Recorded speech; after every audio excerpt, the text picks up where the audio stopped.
Anita Sarkeesian is going back to her tropes versus women in video game series because it made her more money. This time she talks about exotification of video games, and she comes across incredibly racist and bigoted. Have a seat and let's get into this cancer. A young white American man vacationing in Bangkok with his brother and their white friends. But their carefree fun comes to an end when a skydiving trip goes wrong and they all end up being kidnapped by evil pirates who, you guessed it, are not white. Of course the pirates weren't white. They were in Thailand, you idiot. Under her guidance, Jason's adventure rapidly becomes an absurd hodgepodge of racist stereotypes about tribal cultures and brown women. At one point, Citra gives Jason a hallucination-inducing drink which leads him into battle with an imagined giant. After he defeats the monster, he's rewarded with a topless Citra, telling him that he's now part of the tribe.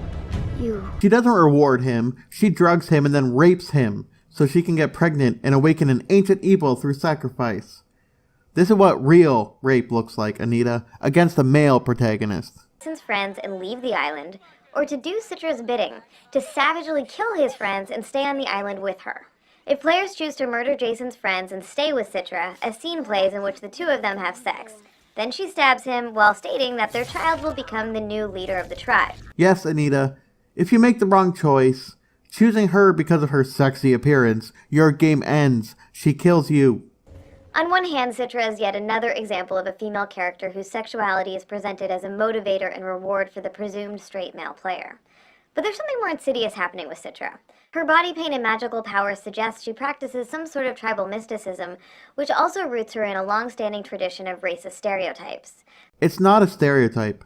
Many of these tribal peoples do practice mysticism and use hallucinogenic substances to feel closer to their deities. This linking of sexism and racism is an example of what's called exotification.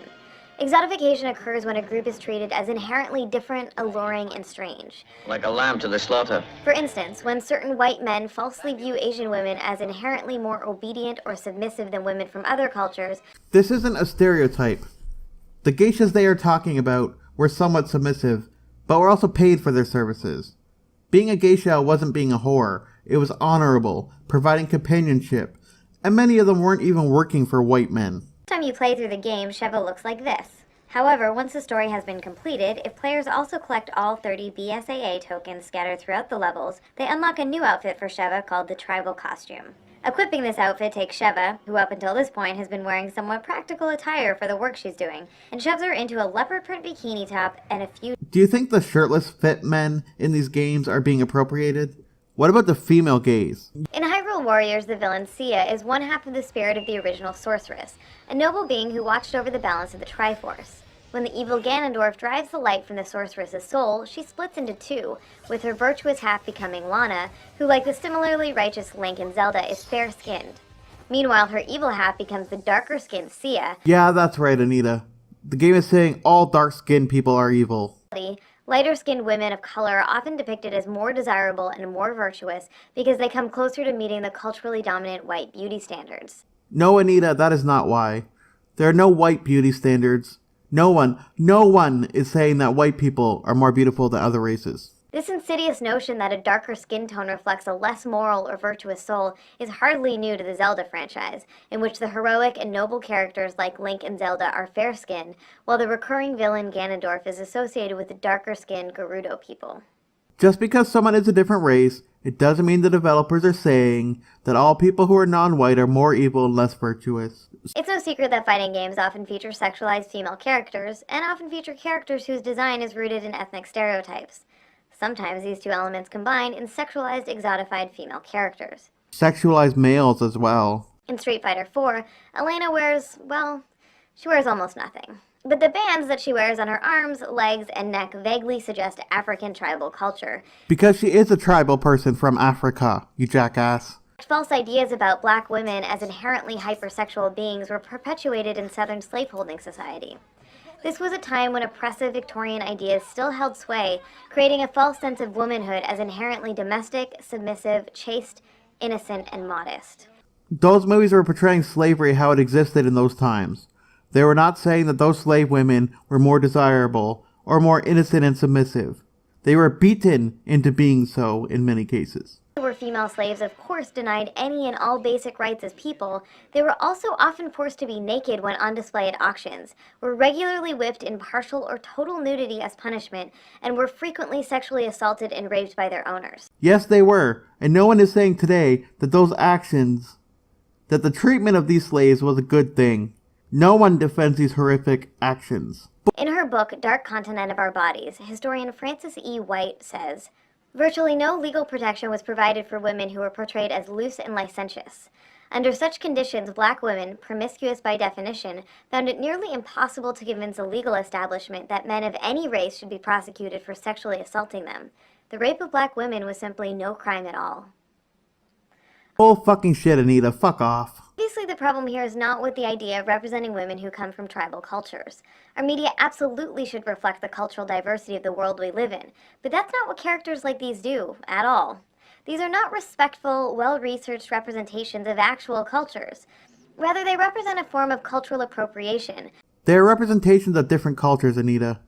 And it's not appropriation.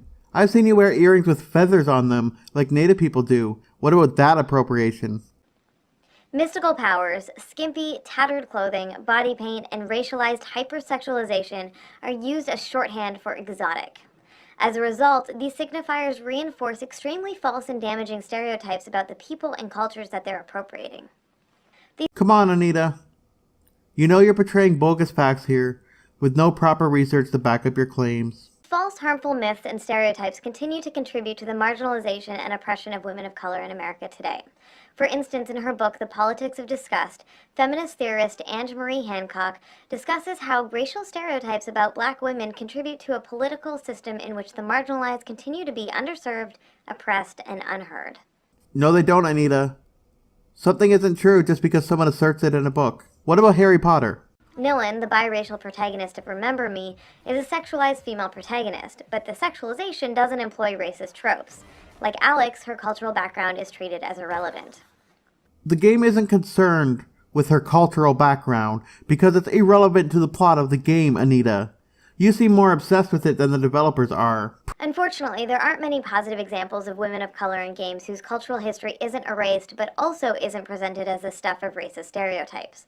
And that's a shame, because characters whose cultural background is incorporated honestly and respectfully can work to challenge the deeply racist status quo. Prove that there is a status quo. Just because you and other feminists claim there's a racist, oppressive culture in America does not mean there is one. Mafia 3 does feature a supporting character named Cassandra, a woman of Haitian heritage whose background is very important to her character. Cassandra fights the entrenched Italian mafia and their racist brutality against the poor black citizens of the game's fictional southern city. Yes, Anita, because that is part of the game's storyline. Not all games are about these aspects of their lives. And often male characters are sexualized in games too. The game 1979 Revolution doesn't center a woman as its protagonist, but in telling the story of the Iranian Revolution, it illustrates how games can introduce players to new cultural perspectives in ways that are respectful and compelling, and that work to counteract stereotypes rather than to reinforce them. That game's plot was specifically including their cultural backgrounds in the story, and it is supposed to be representing an actual racial protest event that took place. We are a nation of equality greater than Western capitalism. One game with a female protagonist that does an excellent job of incorporating a character's cultural history and traditions is Never Alone, which stars a young girl named Nunya, a member of the Inupiat people of Alaska. Folklore and traditions of the Inupiat are incorporated throughout the game in a respectful way that enriches the player's understanding of these people and their... Yes, Anita, because the game's plot is about her cultural background. The game is fucking boring anyhow. But of course, Anita won't be happy until every game is made in a way that she enjoys playing, which are usually boring as fuck. Kind of respectful treatment of cultural history and traditions should be the norm, but instead, games more often just plunder marginalized cultures with no sense of respect and no concern whatsoever about accurately reflecting the people and traditions they're appropriating from. How do you know these developers are being disrespectful about these cultures? Have you interviewed them about it? How about showing us footage from those conversations? To put it simply, it's not okay for games to reduce these cultures to stereotypical costumes and personality traits in an effort to add a bit of exotic flair to their worlds. It should not be too much to ask for and expect representations of people of color whose cultural backgrounds are acknowledged and woven into their characters in ways that are thoughtful, validating, and humanizing.